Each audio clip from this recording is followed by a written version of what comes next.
Yes, good evening.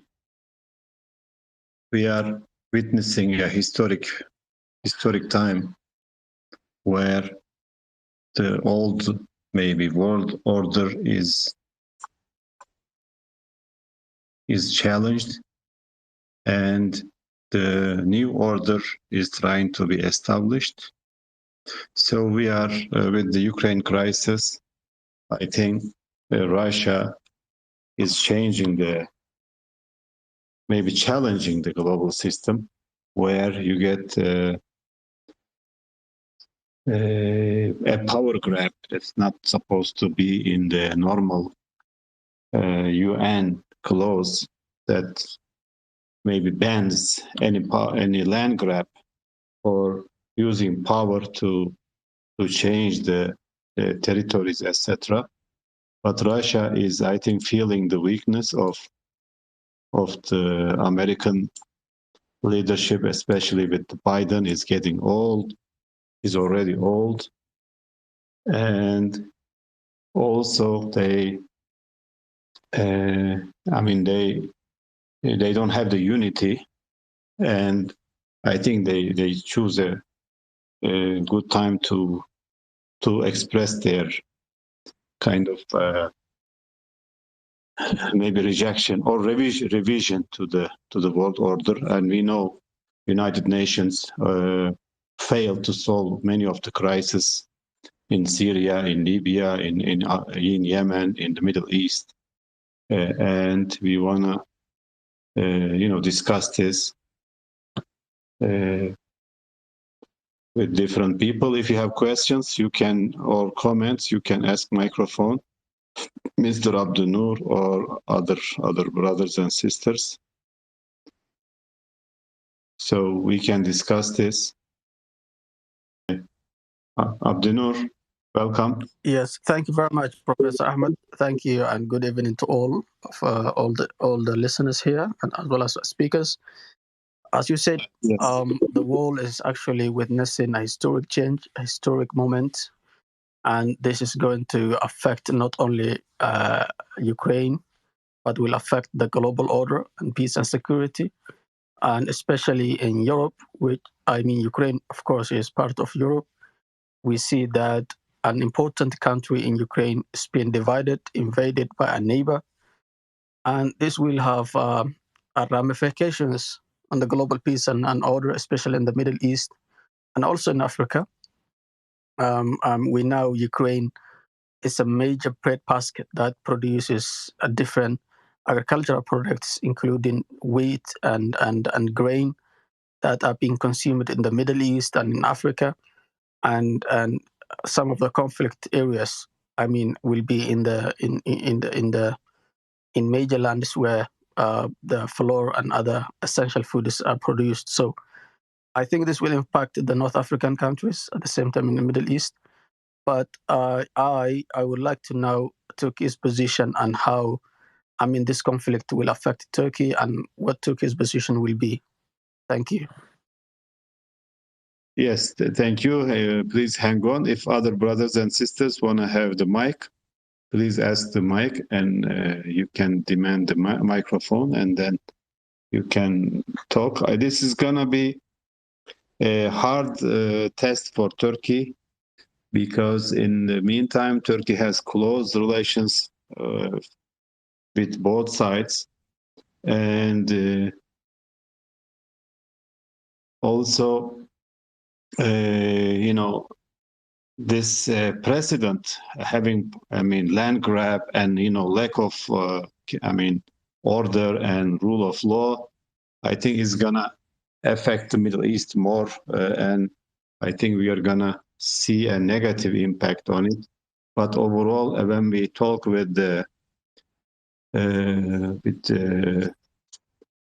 about general, we have many files with Russia. We have good relationship with Ukraine. I think, especially with the economic sanctions on Russia as an export and trading country, have a serious investments in both Ukraine and Russia. It's going to impact us negatively. But overall, maybe we can say that also if big powers they deal with each other, it gives us some breathing room in the the medium-sized countries or small countries. They can breathe. I wanna Abdunur wanna ask you about Africa, and I know you're from Somalia, right? Yes, that's right.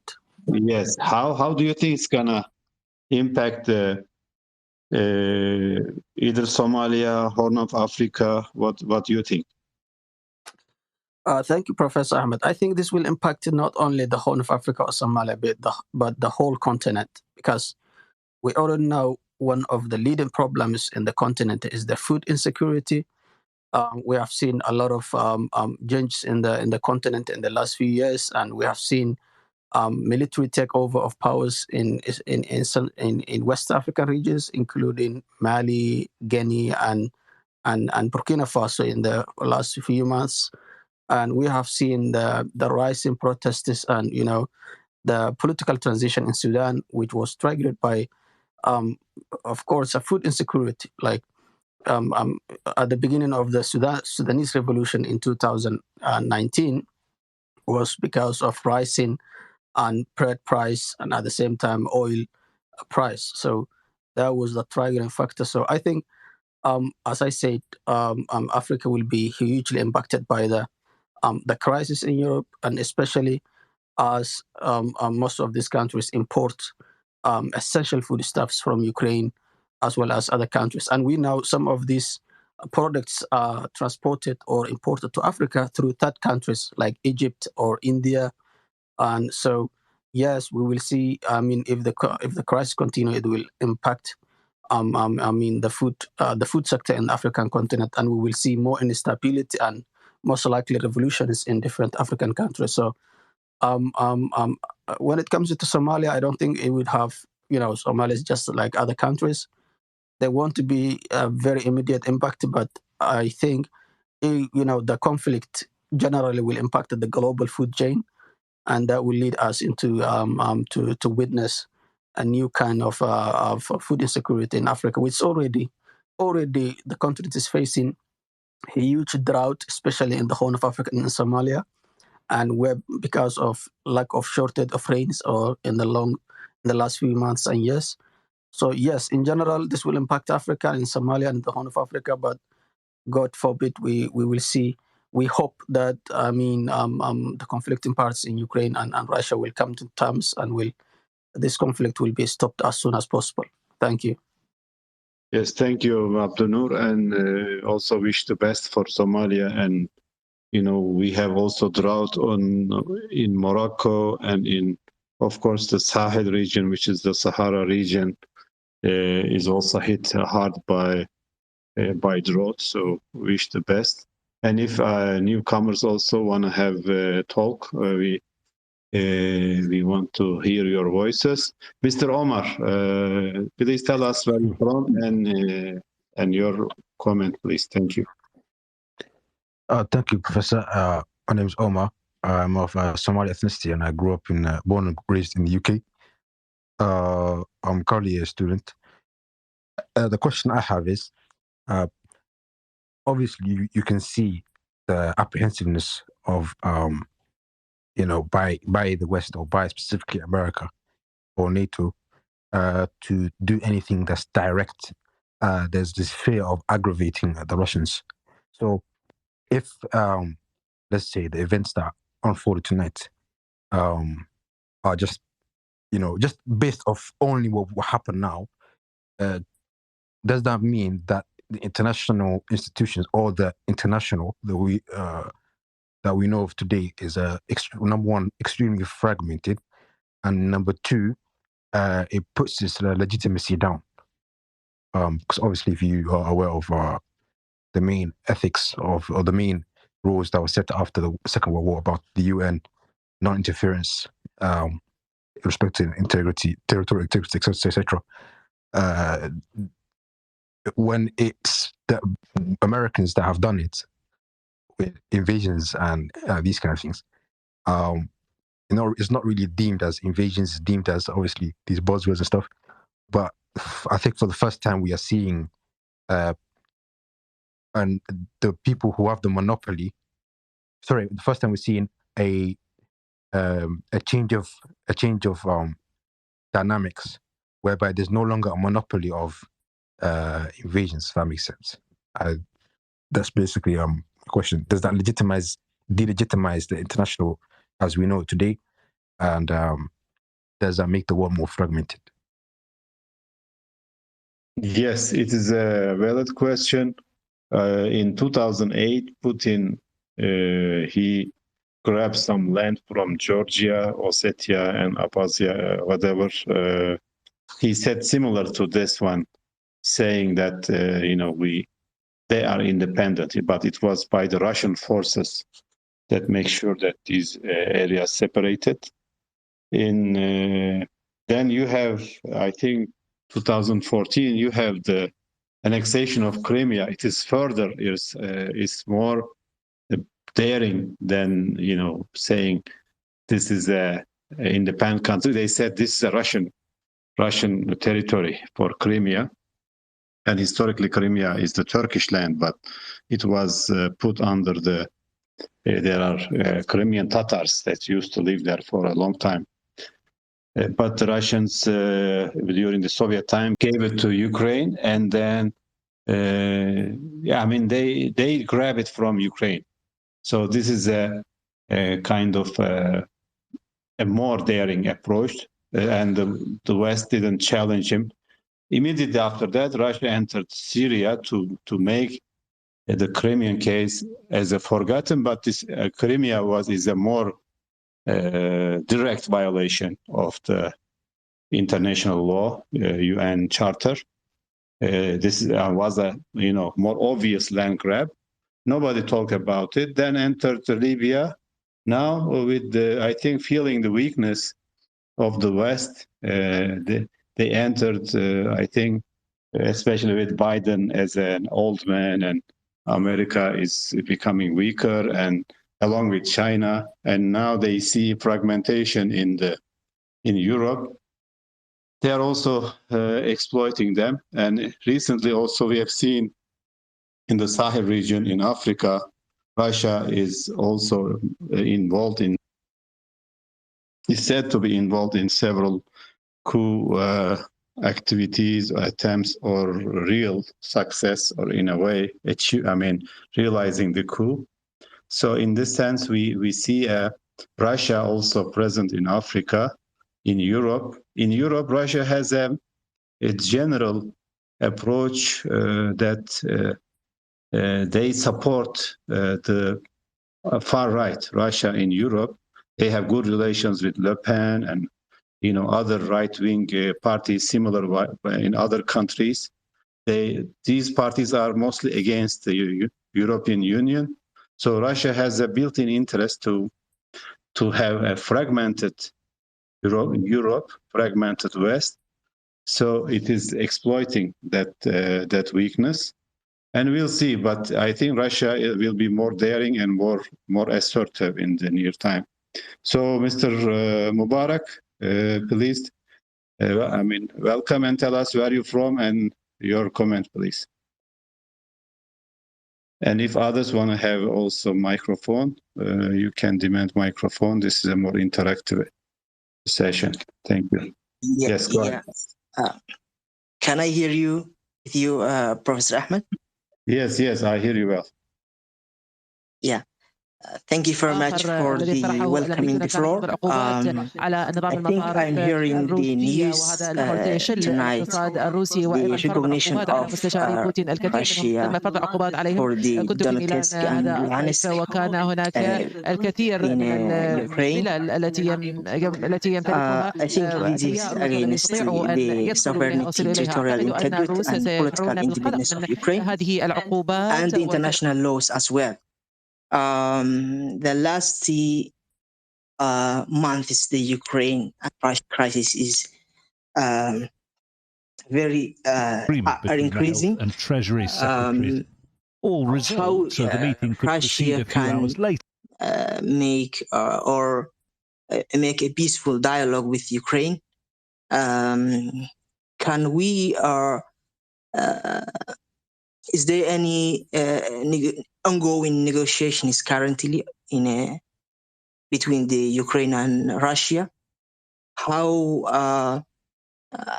Ukraine and Russia can negotiate with their differences into a peaceful means?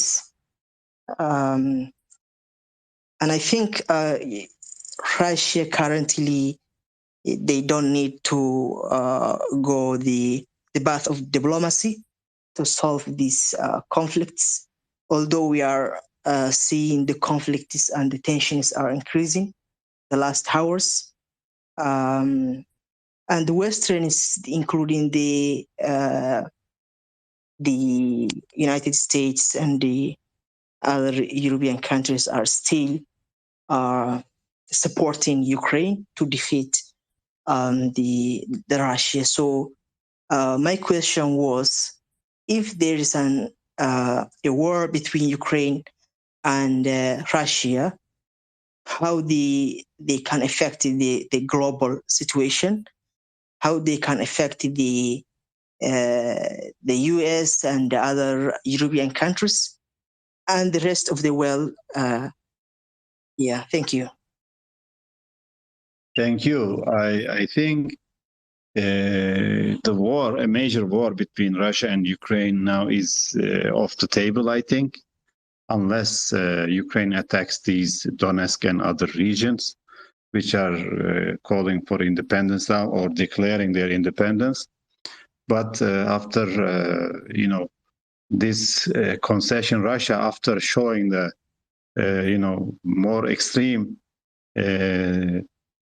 scenario or case, now trying to convince the Europe, this is better than having a West plus or versus West, the West versus or Europe versus or NATO versus Russia war. They want to,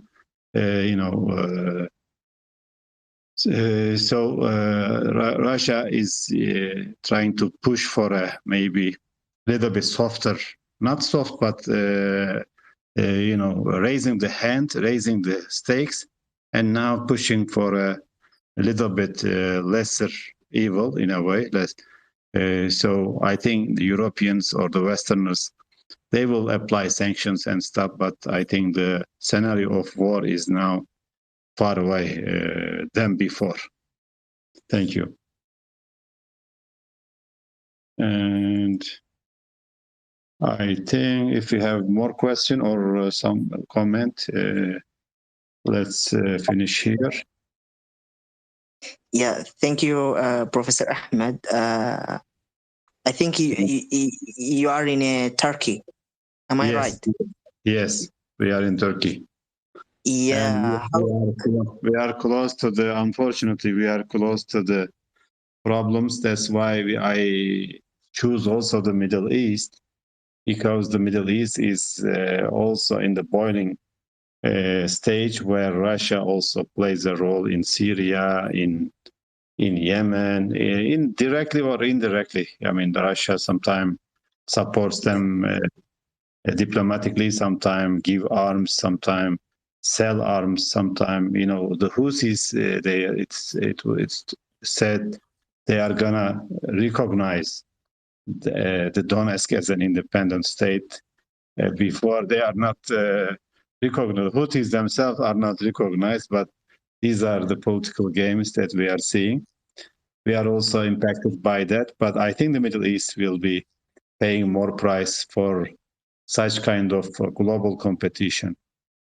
Can we say that we're seeing the beginning of the rise of the global South or the non-Western? I think yes, but I tweeted earlier today that the Central Asia, which is under the Russian influence, is not much difference from the Middle East, depending on the Swiss secrets, that Swiss secrets leak, that these government officials have a lot of money funneled to the Swiss banks. Well, of course, these are mostly people's money. And I realized most of them were either from Central Asia, very few, I mean, some African and some Latin American, but, political accounts.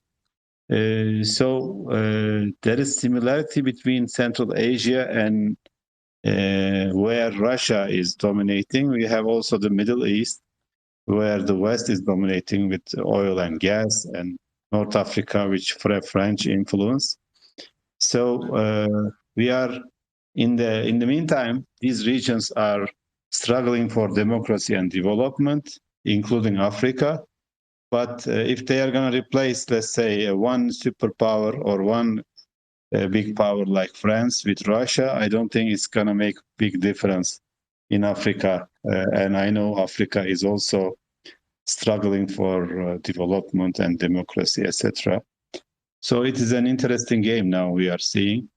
But the Middle East is also as the center of 3 continents, connecting Africa, Europe, and Asia, will have implications for big power. Sometimes it might be, also provide opportunity when the big powers they are more busy with each other. They might leave some room for the people of the region. We'll see. But we are following the situation very closely and wish the best for the region, for Africa. And I think Africa is witnessing both struggle for independence, also witnessing the struggle between the big powers. So I think people might have more voices in the near future. Wish the best, and thanks for listening, and also thanks for the comments. Thank you. See you in another program. Thank you very much. Thank you for hosting us. I have a question, Professor Ahmed. Yes, we know there's a good bilateral collaborations between Turkey and Russia. So what are the role of the government of Turkey on this crisis? We try to prevent this crisis from happening. I think the lack of war is better than war. And of course, this solution is illegal and not acceptable, but a physical war would be more disastrous, more destructive. And Turkey is communicating between the two sides. We have also very good relations with Ukraine, even with the production of these drones. The Ukraine engine companies are also major provider for the engines for Turkish drones, etc. So we have a very good cooperation and relations with both sides, and we don't want to pay the price for both sides. So the peaceful solution and diplomatic solution is always good for the region and for Turkey. So we'll see. Thanks again, guys, and see you in another program. Thank you, Mubarak, and thanks other speakers and listeners. Have a good night.